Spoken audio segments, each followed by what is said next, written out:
आज जब मैं सुबह उठी तो मेरी माँ मुझसे कहने लगी कि जाओ जाकर नहा लो, घर पर मेहमान आ रहे हैं। मैंने अपनी माँ से हैरत से पूछा कि कौन मेहमान, क्योंकि मैंने आज तक अपने घर में किसी मेहमान को आते जाते नहीं देखा था। हमारी गरीबी की वजह से हमारे घर में कोई भी रिश्तेदार आना नहीं चाहता था। इसीलिए माँ की बात सुनकर मुझे बहुत हैरत हुई और मैंने माँ से पूछा कि कौन आ रहा है, और माँ ने कोई जवाब नहीं दिया। तो मैंने उनसे गुस्से से पूछा कि बताओ ना माँ, कौन आ रहा है। माँ ने मुझसे कहा कि तुम्हारी चाची आ रही हैं। अब मिल गया तुम्हें चैन, अब जाओ जाकर नहा लो, उसके बाद तुम्हें पार्लर भी जाना है। तभी मैंने चौंक कर माँ से कहा कि पार्लर किस खुशी में जाना है? अगर चाची इस इरादे से आ रही हैं कि वो मेरी शादी अपने भाई से करवा देंगी, तो आप मेरी बात सुन लीजिए, मैं हरगिज़ भी उनके भाई से शादी नहीं करूँगी। मैंने ये बात माँ से कही तो माँ ने भी मुझे डांट कर जवाब दिया और कहने लगी कि अपना दिमाग चलाने की ज़रूरत नहीं है, जाओ जाकर नहा लो। मैं नहाने चली गई। जब मैं नहाकर निकली तो अपना ही घर देखकर मैं हैरान हो गई, क्योंकि आज तो हमारा घर चमक रहा था। इससे पहले मैंने अपने घर में कभी ऐसी साफ सफाई होते हुए नहीं देखी थी। आज पहली बार मैंने अपने घर को इतना साफ देखा था, वरना तो हर तरफ गंदगी ही रहती थी और उस पर मंडराती हुई मक्खियाँ, क्योंकि अम्मा की तो तबीयत खराब रहती थी और मुझसे जितनी सफाई हो सकती थी मैं कर दिया करती थी। माँ ने भी मुझे कभी साफ सफाई करने को नहीं कहा था। मैं तो अपनी मर्जी से जो कर देती वो हो जाती थी, लेकिन आज मुझे अपना घर देखकर बहुत अच्छा लग रहा था। घर में एक सुकून सा लग रहा था। मैं किचन में गई तो माँ खाना बना रही थी। मैंने माँ से पूछा, माँ सच बताओ, इतनी तैयारियां किसके लिए कर रही हो? आखिर बात क्या है?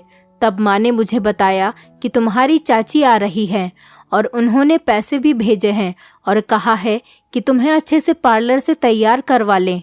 हो सकता है वो तुम्हारे लिए कोई रिश्ता लेकर आ रही हूँ। फिर माँ कहने लगी, चलो अच्छा है, किसी को तो हमारा ख्याल आया, वरना तुम्हारे पिता के देहांत के बाद तो मेरी ससुराल वालों ने मुझे निकाल ही दिया था और मैं तुम्हारे नाना के घर भी नहीं जा सकती थी, क्योंकि वो खुद अपने बेटों के ऊपर थे। मुझे कहाँ से रखते? तुम्हारे पिता की मौत के बाद मैंने बड़ी मुश्किल से वक्त गुजारा है, मगर अब मुझे लगता है शायद भगवान ने हमारे लिए तुम्हारी चाची को सहारा बनाकर भेजा है। तुम अब अपनी चाची के सामने अच्छे से रहना, कोई भी गड़बड़ मत करना। मैंने कहा, ठीक है माँ। इतनी देर में किसी ने दरवाज़ा खटखटाया। मैं देखने गई तो मोहल्ले की एक औरत अपने कपड़े देने के लिए आई थी। माँ ने उसे मना कर दिया कि आज हमारे घर में मेहमान आ रहे हैं, आज वो कपड़े नहीं सिल सकती, तुम कल आ जाना। माँ ने मुझे पैसे दिए और कहा किसी अच्छे से पार्लर से तैयार होकर आ जाओ, और कहने लगी कि अपने लिए एक सूट भी खरीद लेना और आज वही सूट पहनना। माँ की बात सुनकर मैं बहुत खुश हो गई, क्योंकि पिताजी की मौत के बाद से आज तक मैंने नया जोड़ा नहीं पहना था। हमारे पास इतने पैसे नहीं होते थे कि हम नए कपड़े खरीद सकें। कोई रिश्तेदार भी हमें अपने घर या शादी वगैरह में नहीं बुलाता था कि मैं वहाँ बन सवर कर जाऊँ। होली या दिवाली पर भी हम घर में माँ बेटी अकेले ही होते थे। मैं और माँ पुराने कपड़ों में से ही जो सबसे अच्छे होते वही पहन लिया करते थे। हम माँ बेटी को देखने वाला कोई नहीं था। मैं आज तक पार्लर से तैयार होकर नहीं आई थी, इसीलिए मैंने खुशी खुशी अपनी दोस्त को बुलाया और उसके साथ बाजार चली गई। अपने लिए एक बहुत अच्छा सा जोड़ा भी लिया और वापसी में पार्लर चली गई। पार्लर वाली भी मुझे जानती थी, इसलिए वो मुझे देखकर बोली कि आज तुम यहाँ कैसे? तुम तो कभी कहीं नहीं जाती, फिर आज तुम पार्लर में, क्या कोई ख़ास मामला है? मैंने मुस्कुराकर उसको जवाब दिया कि ऐसा ही समझ लो, बस तुम मुझे जल्दी से अच्छे से तैयार कर दो, फिर मुझे जल्दी से घर जाना है। उसने मुझे तैयार करने के लिए कुर्सी पर बैठा लिया। आज का दिन मेरे लिए बहुत अच्छा था, क्योंकि आज मेरे बचपन की ख्वाहिश पूरी हुई थी। क्योंकि मैं बचपन से ही सोचती थी कि मैं अच्छे अच्छे कपड़े पहनूं और पार्लर से तैयार होकर आऊं, लेकिन हमारी गुर्बत की वजह से कभी मेरी ख्वाहिश पूरी नहीं हुई थी। मुझे वहां तैयार होकर बहुत अच्छा लग रहा था। तैयार होने के बाद जब मैंने खुद को शीशे में देखा तो मैं अपने आप को देखती ही रह गई। मुझे यकीन ही नहीं आ रहा था कि ये मैं हूँ। मैं सोच रही थी, क्या ये वही सपना है जो 2-2 दिन तक अपना मुंह भी धोया नहीं करती थी। कोई भी देखेगा तो यकीन नहीं करेगा कि ये सपना ही है। फिर मैंने पार्लर वाली को पैसे दिए और मैं अपने घर पर आ गई। दरवाजे में घुसी ही थी तो देखा कि सामने चाची बैठी है और माँ से बातें कर रही है। मैं आराम से चलकर उनके पास गई और उनका आशीर्वाद लिया। जब उन्होंने मुझे देखा तो वो देखती ही रह गई और कहने लगी कि देखो तो कितनी बड़ी हो गई है और साथ में कितनी खूबसूरत हो गई है। इस पर तो खूब जवानी चल रही है। बचपन में कैसी 2 चोटी बांध कर घूमती थी और अब कैसा निखार आ रहा है। चाची मेरी तारीफें करने लगी और मुझे अपने पास बिठा लिया। लेकिन चाची सिर्फ अकेली ही थी, उनके साथ में और कोई नहीं था। मैं सोचने लगी, अगर चाची अकेली आई हैं तो उन्होंने मुझे इतना तैयार क्यों करवाया, क्यों इतने पैसे भेजे और नया सूट दिलवाया। फिर मैंने सोचा कि खैर छोड़ो, मुझे इन सब बातों से क्या, आज तो मुझे नया सूट और मेकअप करने को मिल गया, मेरे लिए तो यही बहुत है। मैं चाची से बातें करने लगी। रात के खाने का समय हो गया था। माँ ने मुझसे कहा कि सपना खाना लगा लो। मैं खाना लगाने के लिए उठी तो चाची ने मेरा हाथ पकड़कर मुझे अपने पास बैठा लिया और कहने लगी कि सपना इतनी अच्छी तैयार हुई है, इतना अच्छा सूट पहन रही है, इससे कोई काम करवाने की ज़रूरत नहीं है। अगर ये काम करेगी तो इसका मेकअप खराब हो जाएगा। मैं तो पहले से ही कामचोर थी। चाची की बात सुनकर उनके पास ही बैठ गई। अम्मा ने मुझे खा जाने वाली नज़रों से देखा, फिर खुद ही खाना लगाने लग गईं। मुझे तो बचपन से ही घर के कामों में कोई दिलचस्पी नहीं थी। माँ ही थी जो काम कर लिया करती थी। अगर ज़्यादा होता तो मैं घर की साफ सफाई कर दिया करती थी, वो भी हफ्ते में 1 या 2 बार, क्योंकि हमारे घर में था ही कौन, सिर्फ मैं और मेरी माँ। 2 लोगों का काम ही क्या होता है। माँ खुद ही खाना बना लिया करती थी जो 2 या 3 दिन चल जाता था। इसीलिए मुझसे खुद भी कोई काम करना नहीं आता था। हमारा ज़्यादा खर्चा नहीं था, लेकिन जो भी था वो माँ काम करके पूरा करती थी। माँ घर में ही सिलाई का काम करती थी। आसपास के सब लोग माँ से ही अपने कपड़े सिलवाते थे। मैं भी उनकी थोड़ी बहुत मदद कर दिया करती थी। इसी में मेरा सारा दिन निकल जाता था। मुझे ये सिलाई विलाई बिल्कुल पसंद नहीं थी, लेकिन माँ भी बीमार रहती थी और घर में कोई कमाने वाला नहीं था। इसीलिए माँ को ये काम करना पड़ा और मुझे भी न चाहकर उनकी मदद करनी पड़ती थी। मैंने इंटर तक पढ़ाई की थी, क्योंकि हमारे हालात ऐसे नहीं थे जो मैं ज़्यादा पढ़ सकती। वो भी मैं बहुत मुश्किल से पढ़ पाई थी। बचपन में तो मुझे पढ़ाई का बहुत शौक था। मैं पढ़ लिख कर कुछ बनना चाहती थी, लेकिन जब मैं स्कूल जाती तो बच्चे मेरा मजाक बनाया करते थे और मुझे गरीब गरीब कहकर चिढ़ाते थे। स्कूल में कोई मुझसे दोस्ती करना भी पसंद नहीं करता था, न मेरे पास कोई बैठना चाहता था। इसीलिए मेरा पढ़ाई से मन हट गया था। जैसे तैसे करके मैंने इंटर पास किया। माँ तो बहुत चाहती थी कि मैं आगे पढ़ाई करूं और कुछ बन जाऊं, ताकि मुझे उनकी तरह परेशानी ना उठानी पड़े, क्योंकि उन्हें भी काम ढूंढने में बहुत परेशानी हुई थी। लेकिन हमारे हालात ऐसे नहीं थे। माँ जो भी थोड़ा बहुत कमाती थी वो सब घर के खाने पीने में खर्च हो जाता था। माँ को सिलाई का काम करना पड़ा था और वो भी अचानक से हुआ था। जब हम इस मोहल्ले में नए नए रहने आए थे तो हमारे पड़ोस में एक शादी थी। उन्हें जिस टेलर से कपड़े सिलवाने थे उसके यहाँ पर मौत हो गई थी, जिस वजह से उसने कपड़े सीने से मना कर दिया था। जब उन्हें पता चला कि माँ को सिलाई आती है तो वो हमारे घर पर आ गईं और माँ से कहने लगी कि माँ उनके कपड़े सिल दे, इसका जो बनेगा वो माँ को दे देंगी। माँ के पास भी कोई काम नहीं था तो उन्होंने हामी भर ली। मेरे पिताजी के पास अच्छी खासी ज़मीन जायदाद थी, लेकिन उनके देहांत के बाद पिताजी के भाई ने सब कुछ धोखे से ले लिया। पिताजी के देहांत के बाद माँ बहुत सदमे में थी। इसी बात का फ़ायदा उठाकर मेरे पिताजी के भाई ने माँ से सारे कागजात पर झूठ बोलकर अंगूठा लगवा लिया।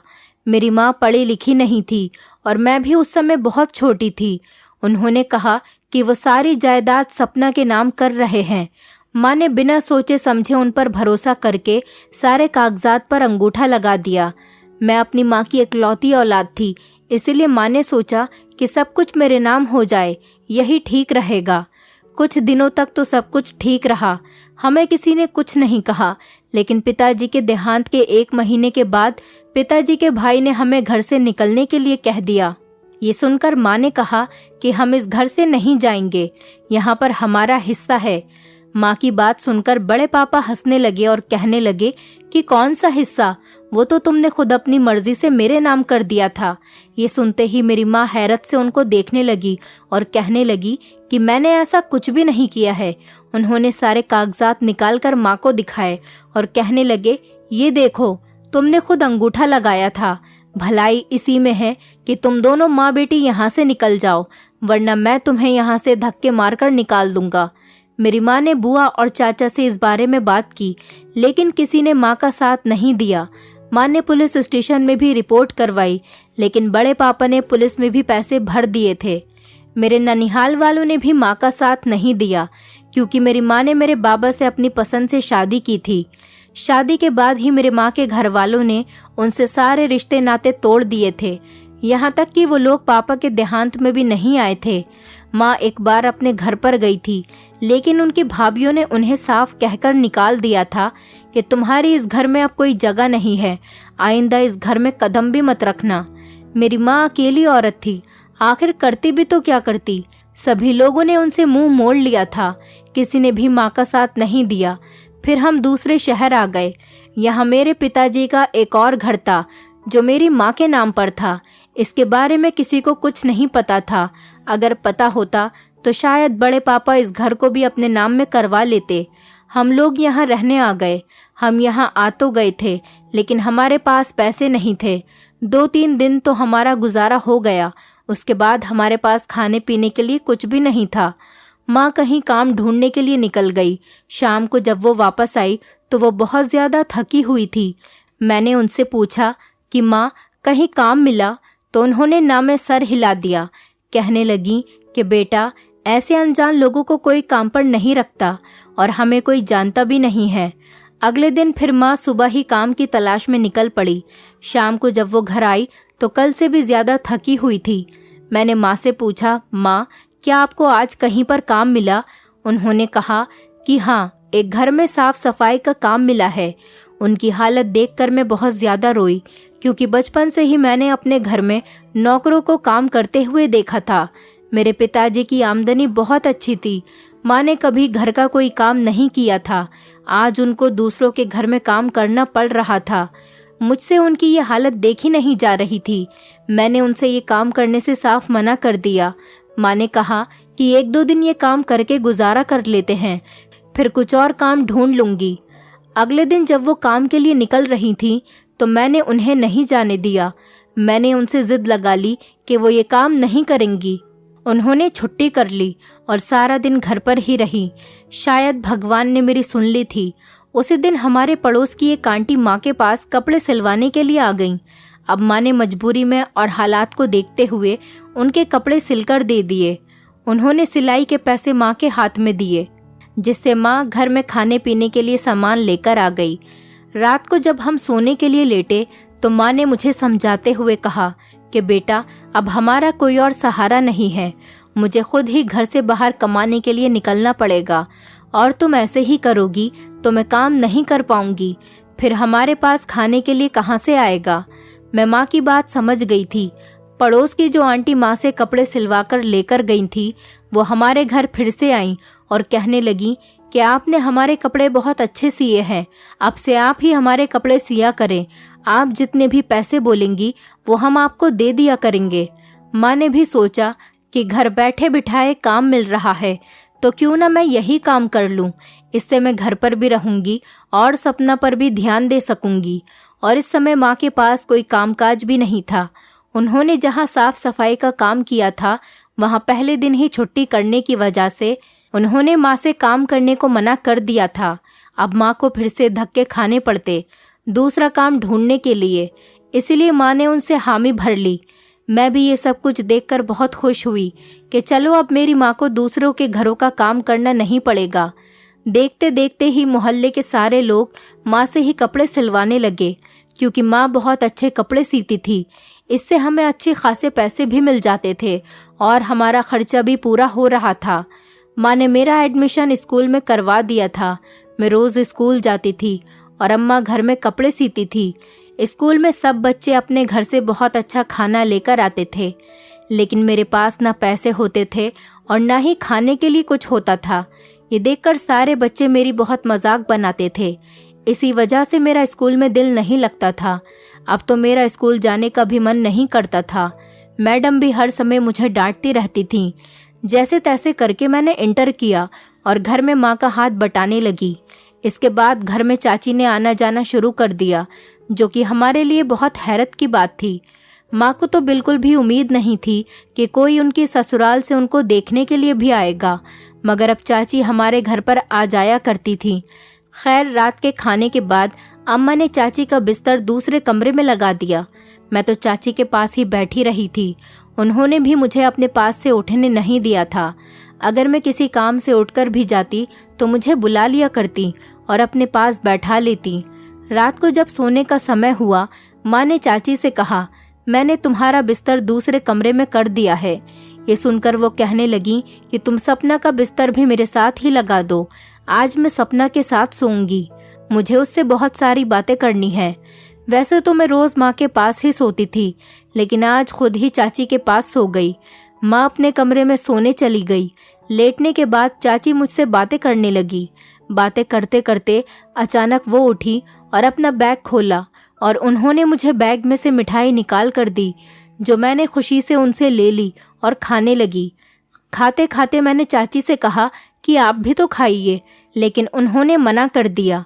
वो मिठाई खाते ही मुझे नींद आ गई, जबकि अभी मेरा सोने का कोई इरादा नहीं था। सुबह उठकर चाची ने नाश्ता किया और कहने लगी कि अब मैं चलती हूँ। माँ ने और मैंने उन्हें बहुत रोका, लेकिन वो नहीं रुकी। उनके जाने के बाद माँ मुझसे कहने लगी कि खामखा इतना झंझट किया तुम्हारी चाची ने तो कोई भी रिश्ते की बात नहीं की। मैंने कहा, कोई बात नहीं माँ, शायद वो अगली बार कोई रिश्ते की बात करें।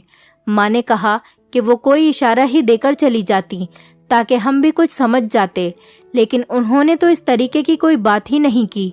मैंने कहा, माँ तुम फिक्र मत करो, वो अगली बार ज़रूर रिश्ते की कोई न कोई बात करेंगी और उन्होंने कहा है कि वो जल्दी ही वापस आएंगी।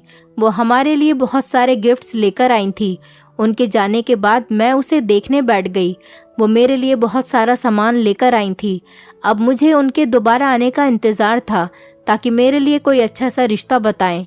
मेरा इंतज़ार जल्दी ही ख़त्म हुआ। वो 1 महीने के बाद फिर से हमारे घर आई। आने से पहले ही उन्होंने पैसे भेज दिए। कहा कि सपना को अच्छे से पार्लर में तैयार करवा देना और अच्छा सा जोड़ा पहना देना। माँ ने ऐसा ही किया। उन्हें इस बार पूरा यकीन था कि इस बार चाची मेरे लिए कोई न कोई रिश्ता लेकर ज़रूर आएंगी। तभी तो इतनी ताकीद से कहा है कि इस बार सपना को पहले से भी ज़्यादा अच्छे से तैयार करवाना। मैं माँ की ये बात सुनकर शर्मा गई, क्योंकि मैं भी चाहती थी कि जल्दी से जल्दी मेरी शादी हो जाए। मैं अपनी ज़िंदगी से बहुत बोर हो चुकी थी। मैं माँ से पैसे लेकर पार्लर चली गई और जब पार्लर से तैयार होकर घर वापस आई तो चाची घर पर ही बैठी थी। मगर जब मैंने देखा कि इस बार भी वो अकेले ही बैठी है तो मैं सोच में पड़ गई। फिर मैंने सोचा कि हो सकता है कि पीछे से कोई आ रहा हो। मैंने बातों बातों में चाची से पूछा, लेकिन उन्होंने कहा कि वो तो अकेली ही आई हैं। उनकी ये बात सुनकर माँ और मैं दोनों ही हैरत में पड़ गए। हमें कुछ भी समझ में नहीं आ रहा था कि आखिर ये हो क्या रहा है। जैसे तैसे हमने अपने दिल को तसल्ली दी, मगर दिल फिर भी बेचैन था। इस बार भी चाची ने मुझे अपने साथ सुलाया और मुझे ऐसे ही मिठाई खिलाई जैसे पहले खिलाई थी। मैंने सोचा, हो सकता है चाची ये सब कुछ मेरी मोहब्बत में कर रही हो सकता है उन्हें अपने किए का एहसास हो गया हो और जो उन्होंने बचपन में मुझसे छीना है, चाहती हूँ कि वो सब कुछ मुझे वापस मिल जाए। इसीलिए वो मुझे तैयार करवाती हैं और नए नए कपड़े दिलवाती हैं। यही सोचकर मैं सुकून से हो गई। इस बार भी सुबह उठते ही वो वापस चली गईं और मैं उन्हें रोकती रह गई, लेकिन इस बार भी वो जल्दी ही आने का वादा करके गई थी। मुझे यकीन था कि वो ज़रूर आएंगी। अब तो ऐसा ही होने लगा। महीने 2 महीने बाद वो हमारे घर आ जाती और आने से पहले वो मुझे तैयार करवाना नहीं भूलती थी। मुझे भी अच्छा लगता था जब मैं नए नए कपड़े पहनती और मेकअप करके आती थी। हर समय तैयार होकर रहना अब मेरी आदत बनती जा रही थी, लेकिन हर बार वही होता था। चाची हमारे घर पर आती और आने से पहले मेरा मेकअप करवाती, मुझे अच्छे से तैयार करवाती थी और रात को हमारे घर रुकती, मुझे मिठाई खिलाती थी और सुबह होते ही चली जाती थी। अब तो हमें उम्मीद ही नहीं थी कि वो मेरे लिए कोई रिश्ता लेकर आएंगी। हमने तो अब इस बारे में सोचना ही छोड़ दिया था। इस बार जब मैं पार्लर तैयार होने गई तो पार्लर वाली ने मुझे देखकर अजीब सा मुंह बना लिया और कहने लगी कि तुम ये काम क्यों करती हो, तुम गलत काम छोड़ क्यों नहीं देती। मैंने हैरत से उसकी तरफ देखते हुए पूछा कि कौन सा गलत काम और तुम किस बारे में बात कर रही हो। मैं समझी नहीं। उसने मुझसे फिर से वही बात कही, अभी भी तुम्हारे पास वक्त है, तुम ये काम छोड़ दो वरना तुम्हारी किसी अच्छे घर में शादी नहीं हो सकेगी। मैंने कहा, तुम ये क्या कह रही हो, मुझे तो कुछ भी समझ में नहीं आ रहा, खुलकर बताओ आखिर तुम कहना क्या चाहती हो। मगर उसने मुझसे कुछ नहीं कहा और मेरा मेकअप करने लगी। मैं तैयार तो हो गई थी लेकिन मेरे चेहरे का रंग उड़ गया था। मैं उस पार्लर वाली की बात के बारे में सोच रही थी कि आखिर वो क्या कहना चाहती है और मैंने ऐसा कौन सा गलत काम कर लिया। मैंने तो किसी के साथ कुछ भी नहीं किया, फिर वो किस बारे में बात कर रही थी। यही सोचते सोचते मैं घर पहुंची, लेकिन अभी चाची घर पर नहीं आई थी। मैं चाची के बारे में सोचने लगी कि वो क्यों बार बार हमारे घर पर आती हैं और वो हर बार एक ही काम क्यों करवाती हैं। क्या वो कुछ मेरे साथ गलत कर रही है? क्या पार्लर वाली भी इसी बारे में बात कर रही थी? लेकिन उसे कैसे पता चला? फिर अचानक मेरे दिमाग में एक आइडिया आया। मैं अपनी दोस्त के घर गई और उससे उसका मोबाइल ले लिया। उसने मुझसे पूछा कि मुझे मोबाइल क्यों चाहिए। मैंने उससे बहाना बना दिया कि मुझे कुछ काम है। फिर मैं उसका मोबाइल लेकर घर वापस आ गई और चुपके से मैंने मोबाइल का कैमरा ऑन करके उसी कमरे में लगा दिया जहां मैं और चाची सोया करती थीं। और हर बार की तरह वही सब कुछ हुआ। सुबह होते ही चाची अपने घर जाने के लिए तैयार होने लगी तो मैंने उनको बहुत रोका, लेकिन वो नहीं रुकी। उनके जाने के बाद मैं कमरे में गई और मैंने मोबाइल से वो वीडियो निकाल कर देखी जो रात में बनी थी। ये देखते ही मेरे पैरों तले जमीन निकल गई। मैं सोच भी नहीं सकती थी कि चाची मेरे साथ ऐसा कर सकती है। मैं वो मोबाइल लेकर पार्लर वाली के पास गई और उससे पूछा कि तुम्हें इन सब के बारे में कैसे पता चला। तो उसने मुझसे मोबाइल लिया और फेसबुक खोलकर दिखाया और कहने लगी कि तुम्हारी चाची तुम्हारी अश्लील तस्वीर खींचकर मोबाइल पर डाल देती है और वो लोगों को तुम्हारी तस्वीर भी भेजती है जिसके उन्हें पैसे मिलते हैं, और वो लोग एक वीडियो बनाते हैं जिस पर वो एडिट करके तुम्हारा चेहरा लगा देते हैं। तुम्हारी चाची इतने दिनों से तुम्हारा इस्तेमाल कर रही है, तुमसे पैसे कमा रही है। मैंने अपने दोस्त की मोबाइल से वो वीडियो डिलीट की जिसमें चाची मेरी फोटो निकाल रही थी और मैं घर वापस आ गई। मैंने माँ को भी सारी हकीकत बता दी। ये सुनकर माँ को झटका लगा।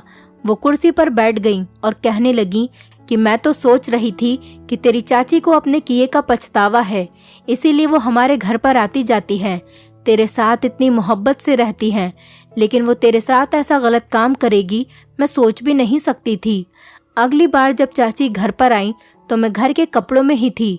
चाची ने मुझसे कहा कि ये क्या सपना, तुम तैयार नहीं हुई। तब मैंने चाची के मुंह पर उनके पैसे दे मारे और उनसे कहा कि मुझे तुम्हारी सारी सच्चाई पता चल गई है। अगर अपनी भलाई चाहती हो तो आज के बाद मेरे घर में कदम मत रखना, वरना मैं तुम्हें पुलिस के हवाले कर दूंगी। ये सुनकर वो मुझसे माफी मांगने लगी और रोने लगी। अब मैं उनकी बातों में आने वाली नहीं थी। हमें अपने अपनों पर इतना भी भरोसा नहीं करना चाहिए कि वो हमें कब धोखा दे रहे हैं और हमें पता ही ना चले। उसके बाद वो चली गई और कभी वापस नहीं आई। मैंने भी माँ से सिलाई सीखकर कपड़े सीना शुरू कर दिया और अब हमारी जिंदगी अच्छे से गुजर रही थी। दोस्तों, उम्मीद करती हूँ आपको हमारी कहानी पसंद आई होगी। कहानी पसंद आई है तो वीडियो को लाइक करें, चैनल पर नए हैं तो चैनल को सब्सक्राइब करें और हाँ, नोटिफिकेशन बेल को जरूर दबाएं ताकि अगली अपडेट सबसे पहले आपको मिले।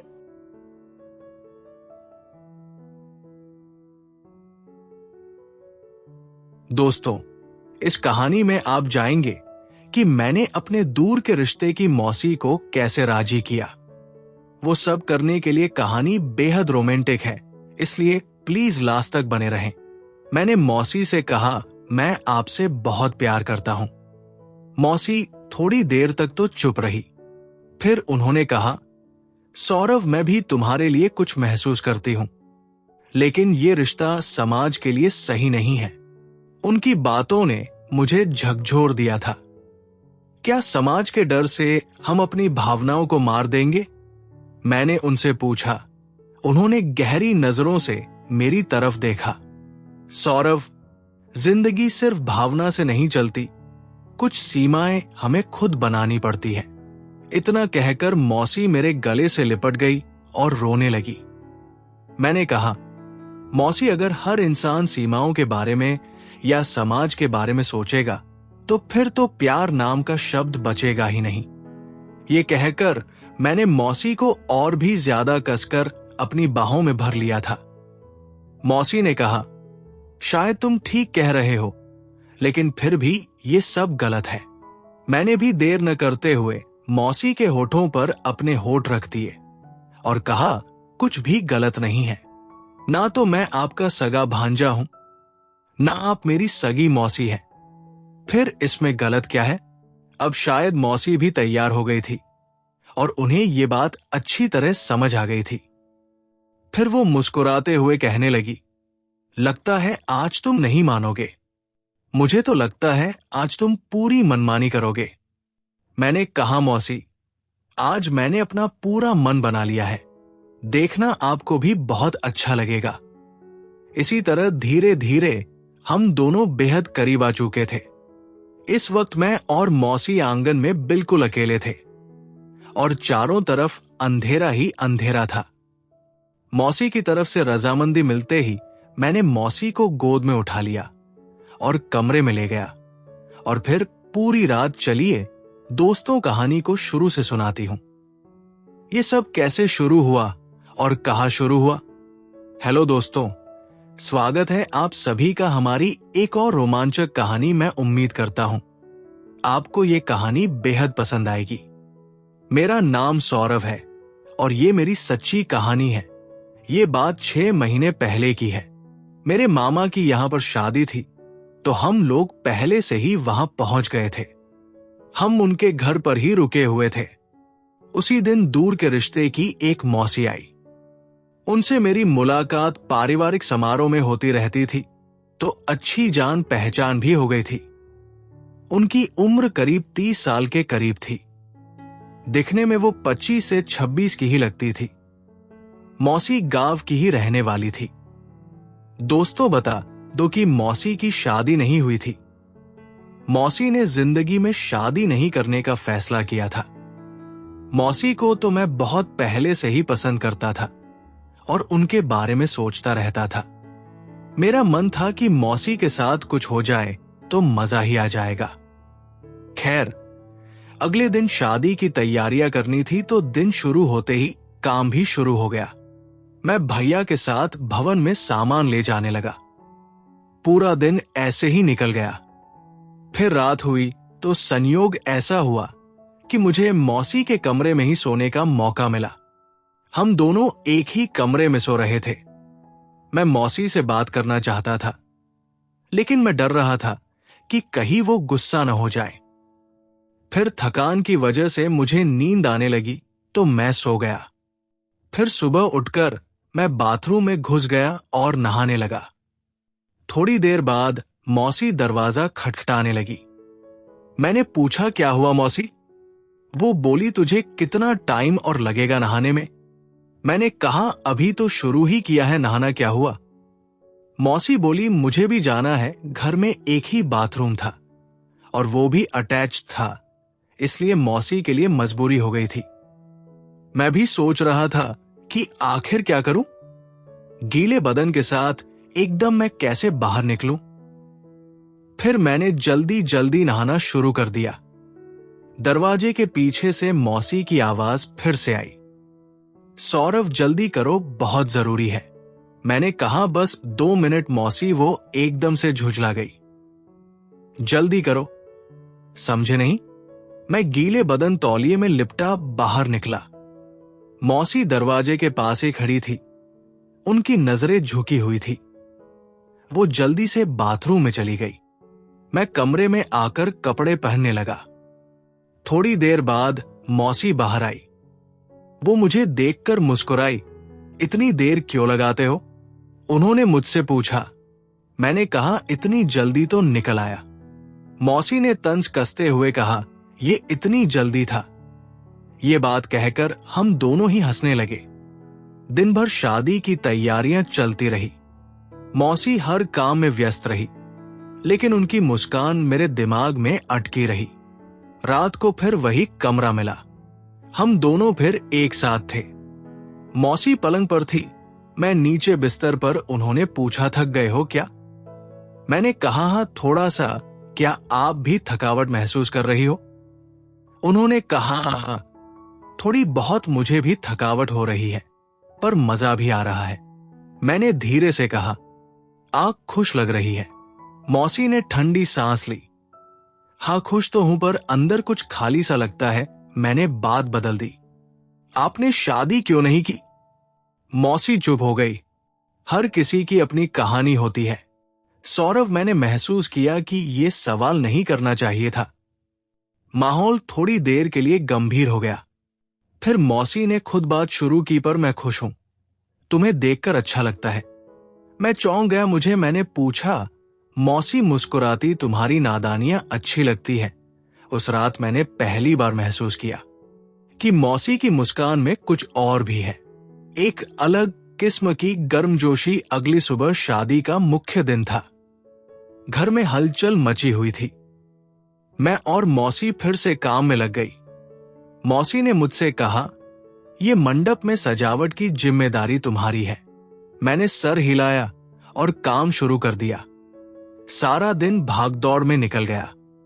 शाम को बारात आने वाली थी। मैं हल्का फुल्का थक गया था और कुछ देर कमरे में आराम करने चला गया। मौसी भी वहीं पर थी। वो तैयार होने के लिए कपड़े लेकर आई। उन्होंने मुझे देखा और कहा, तुम अभी तक तैयार नहीं हुए? मैंने कहा, बस थोड़ा आराम कर रहा हूं। आराम अभी तो तुम्हें और भी काम करना है। उन्होंने मजाक में मुझे धक्का दिया। मैंने भी मुस्कुराते हुए कहा, आप तो बस आदेश देती रहती है और तुम सुनते भी हो, इसीलिए मजा आता है। उन्होंने हंसते हुए जवाब दिया। तभी अचानक बिजली चली गई। कमरा अंधेरे में डूब गया। अरे ये क्या हो गया? मौसी ने कहा। मैंने अपने फोन की टॉर्च ऑन की, कमरे में हल्की रोशनी फैल गई। मौसी ने जल्दी से कपड़े बदलने की कोशिश की, लेकिन अचानक उनका दुपट्टा चारपाई के कोने में फंस गया। सौरभ, जरा देखो, ये क्या हो गया? मैंने टॉर्च की रोशनी में दुपट्टा निकालने की कोशिश की। मेरा हाथ उनके हाथ से टकरा गया। मौसी ने हल्के से हाथ पीछे खींच लिया। दोनों के बीच कुछ पल के लिए चुप्पी छा गई। मैंने दुपट्टा निकालकर उन्हें दिया, लीजिए। मौसी ने धीरे से शुक्रिया किया। बिजली फिर से आ गई। मौसी ने खुद को संभाले हुए कहा, चलो जल्दी तैयार हो जाओ, बारात आने वाली है। उस छोटे से पल ने मेरे मन में हलचल मचा दी थी। बारात आने के बाद हर कोई व्यस्त हो गया था। मैं भी अपने हिस्से का काम संभालने लगा, लेकिन मेरी नजरें बार बार मौसी को ढूंढ रही थी। वो पिंक कलर की साड़ी में बेहद खूबसूरत। शादी का माहौल चरम पर था। लोग नाच रहे थे, गा रहे थे। मैंने मौसी को मंडप के पास खड़े देखा। उनकी नजरें भी मेरी तरफ ही थी। मैंने थोड़ा सा साहस जुटाकर उनके पास जाने का फैसला किया। मौसी, आप कुछ थकी थकी लग रही है, मैंने कहा। उन्होंने मुस्कुराते हुए जवाब दिया, काम ही इतना किया है, पर तुम तो आराम कर रहे हो। मैंने मजाक में कहा, अगर मैं भी इतना खूबसूरत दिखता तो काम कौन करता? मौसी हंस पड़ी। उनकी हंसी में एक अलग सी बात थी। वो पल अचानक हमारे बीच कुछ बदल सा गया। मौसी ने मेरी तरफ देखा और बोली, सौरभ, तुम बड़े हो गए हो, पहले जैसे नहीं रहे। उनकी बात सुनकर मैं थोड़ा असहज हो गया। मतलब? मैंने पूछा, मतलब कि तुम्हारी बातें अब दिल को छू जाती है। मैं चुप हो गया और मन ही मन सोचने लगा कि क्या वो सच में ऐसा महसूस कर रही थी या मैं कुछ ज्यादा ही सोच रहा था। फिर शादी खत्म होने के बाद रात को मैं फिर कमरे में गया। मौसी पहले से ही वहां थी। वो खिड़की के पास खड़ी थी, चांदनी में खोई हुई थी। मैंने पास जाकर पूछा, क्या सोच रही हो? उन्होंने पलटकर मेरी तरफ देखा। सोच रही हूं कि जिंदगी कितनी अजीब होती है। कुछ रिश्ते हमें समझ नहीं आते, लेकिन वो हमारे दिल के बेहद करीब होते हैं। मैंने धीरे से कहा, क्या आप भी ऐसा महसूस करती हैं?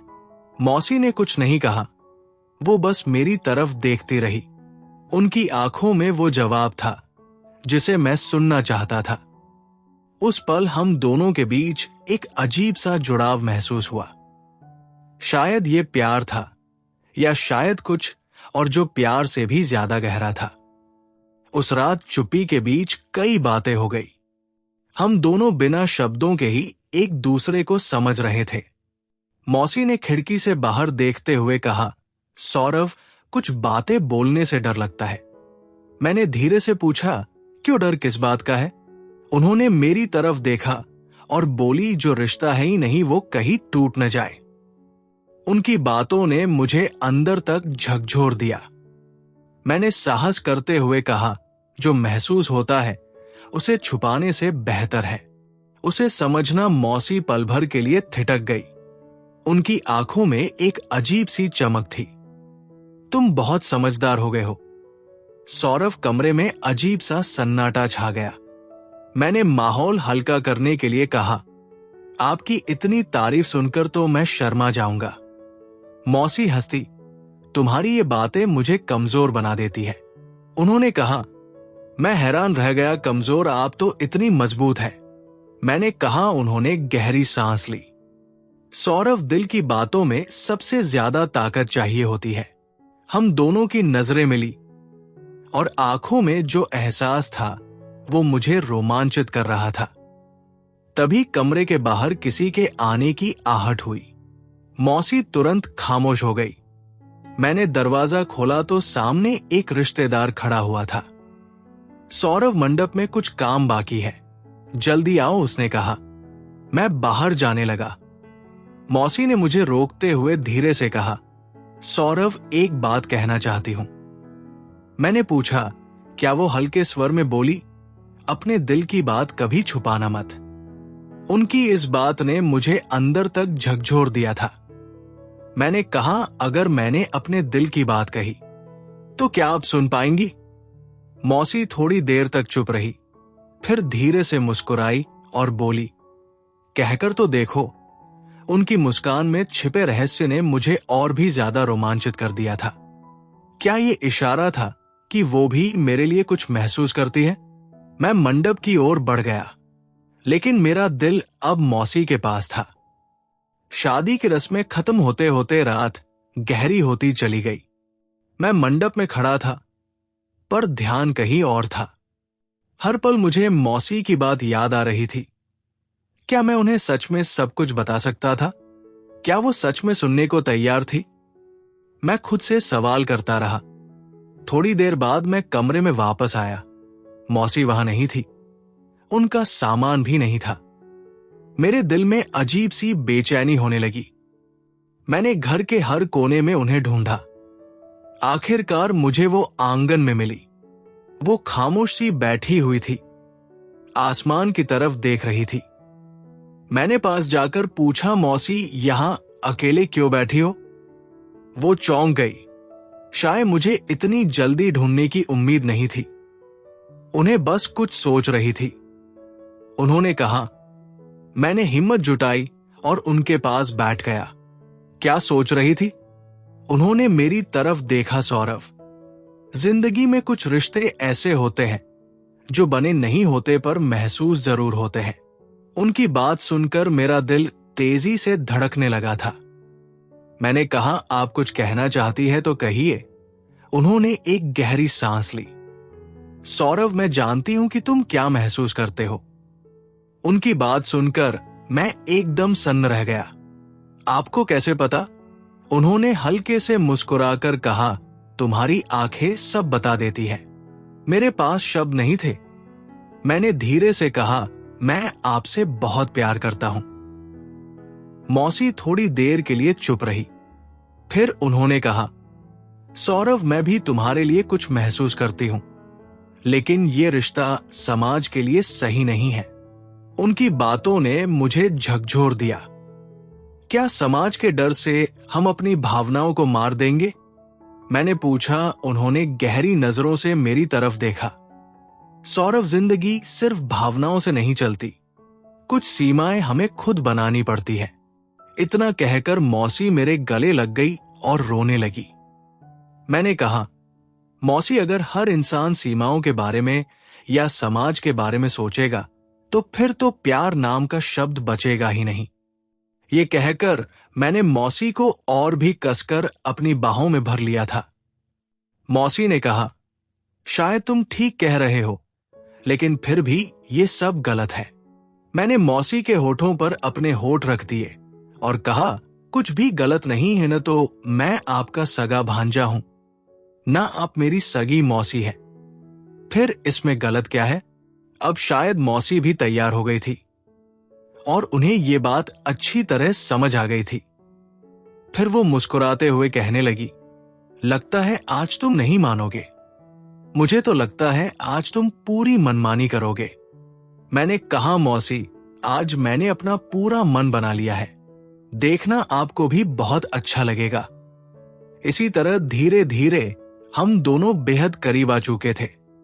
इस वक्त मैं और मौसी आंगन में बिल्कुल अकेले थे और चारों तरफ अंधेरा ही अंधेरा था। मौसी की तरफ से रजामंदी मिलते ही मैंने मौसी को गोद में उठा लिया और कमरे में ले गया। वो पल इतना खूबसूरत था कि मैं आपको बता नहीं सकता। उस रात मैंने मौसी पर भरपूर प्यार लौटाया था। मौसी भी मेरा पूरा साथ दे रही थी।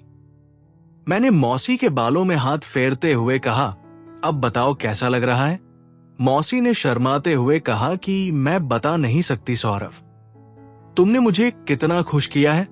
मैं ही बेवकूफ थी जो शादी से दूर भागती थी। मैंने कहा, सिर्फ एक बार में ही आपको इतना अच्छा लगा, सोचो जरा, जब ये खुशी बार बार में देगी तो जिंदगी कितनी हसीन लगेगी। तब मौसी बोली, तुम ठीक कह रहे हो सौरव, मेरी इच्छा बढ़ रही है, मुझे ये सुख बार बार चाहिए। मैंने कहा, मैडम, इसके लिए तो आपको शादी करनी होगी।